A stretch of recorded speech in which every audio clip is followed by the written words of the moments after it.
السلام عليكم ورحمة الله وبركاته. اليوم غادي نقدم معكم مملحات العجين المورق.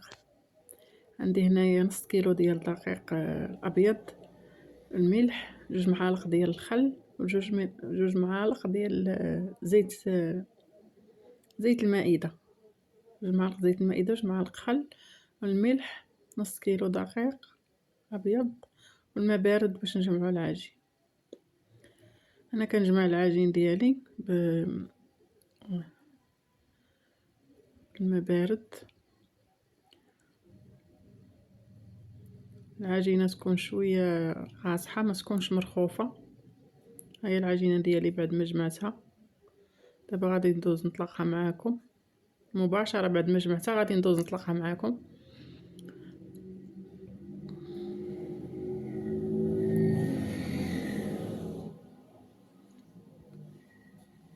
انا كنطلقها بالمدلك، كنستعمر حتى كنطلقها على شكل مربع او مستطيل.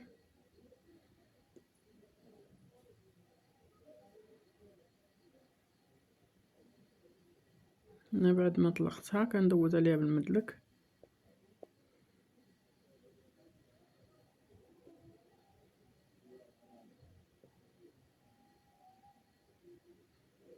هنايا غادي ندير، هنا عندي زبده التوريق، عندي 125 غرام ديال زبده التوريق. غادي نحكها على العجين ديالي كامله.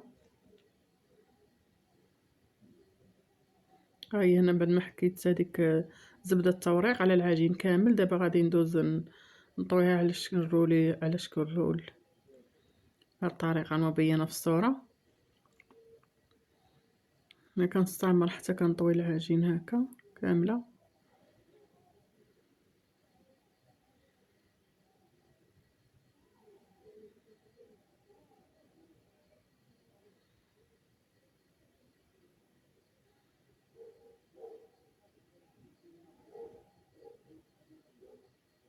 هنا كنرش بالدقيق باش ما تلصقش ليا العجين، وغادي نطلقها بهذا الشكل.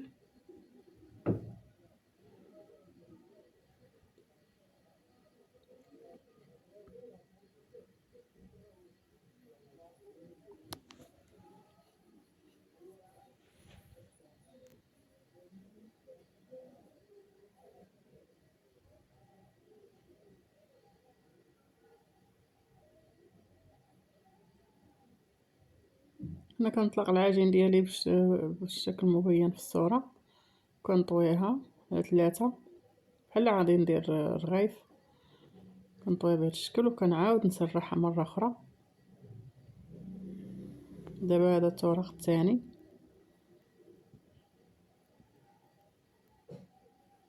انا بعد ما سرحتها كنعاود نطويها بهذا الشكل كيما طويتها في الاول. كنطويها بهذا الشكل، كنعاود نسرح المره الثانيه.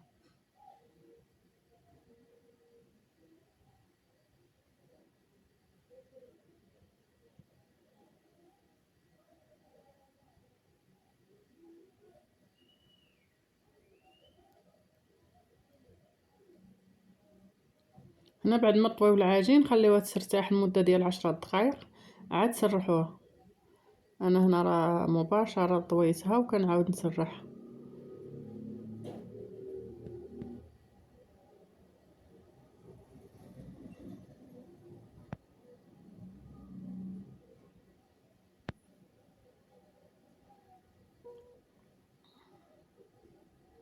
دابا هنا كنطوي العجين ديالي وكتكون واجده. صافي العجين ديالي ها هي واجده.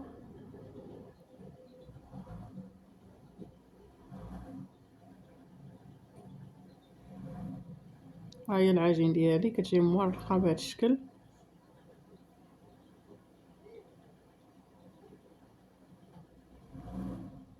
هنا غادي نغطيها بكيس بلاستيكي وغندخلها للثلاجه ترتاح مده ديال نصف ساعه. خليها في الثلاجه.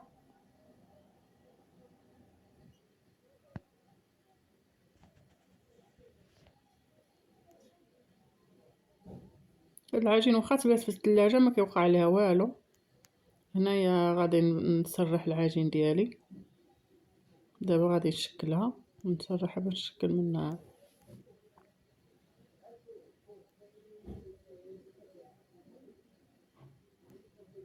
دائما كنرش بالدقيق باش ما تلصقش ليا العجين.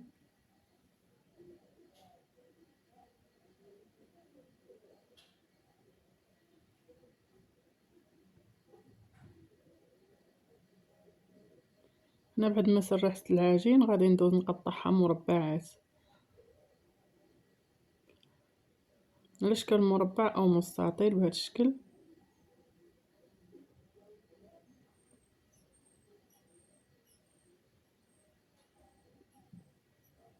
انا راه علمت العجين ديالي باش يجيوني مقادين، عاد بديت كنقطع. دابا من بعد ما قطعتها غادي ندخلها للثلاجه، غادي ندخل العجين ديالي اللي قطعت للثلاجه وغادي ندوز نصايب معكم الحشوه.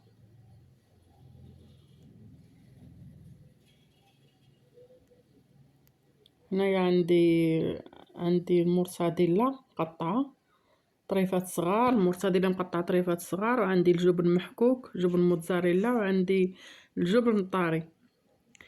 درت هنا 2 معالق كبار ديال الجبن الطاري، وعندي هنا الزعتر والفلفل الاسود اللي هو الابزار.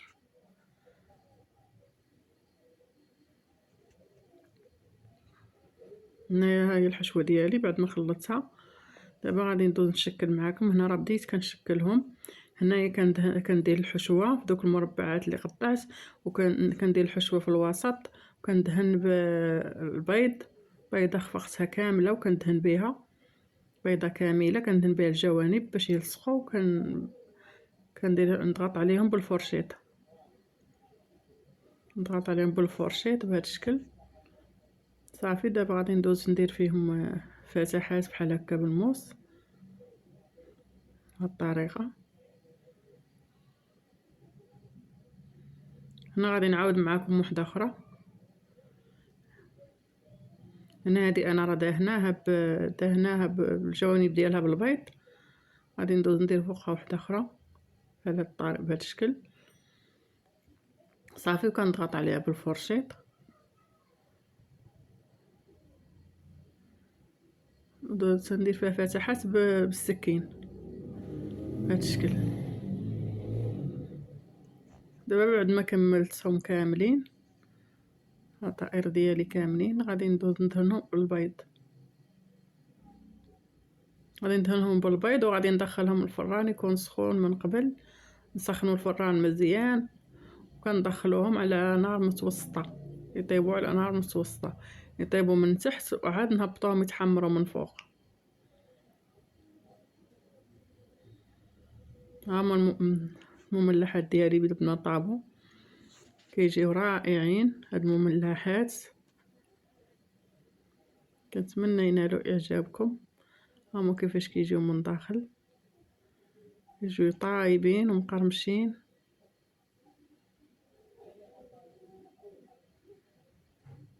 كنتمنى ينالوا اعجابكم، راه كيجيو رائعين وبنان. السلام عليكم والى فيديو اخر ان شاء الله.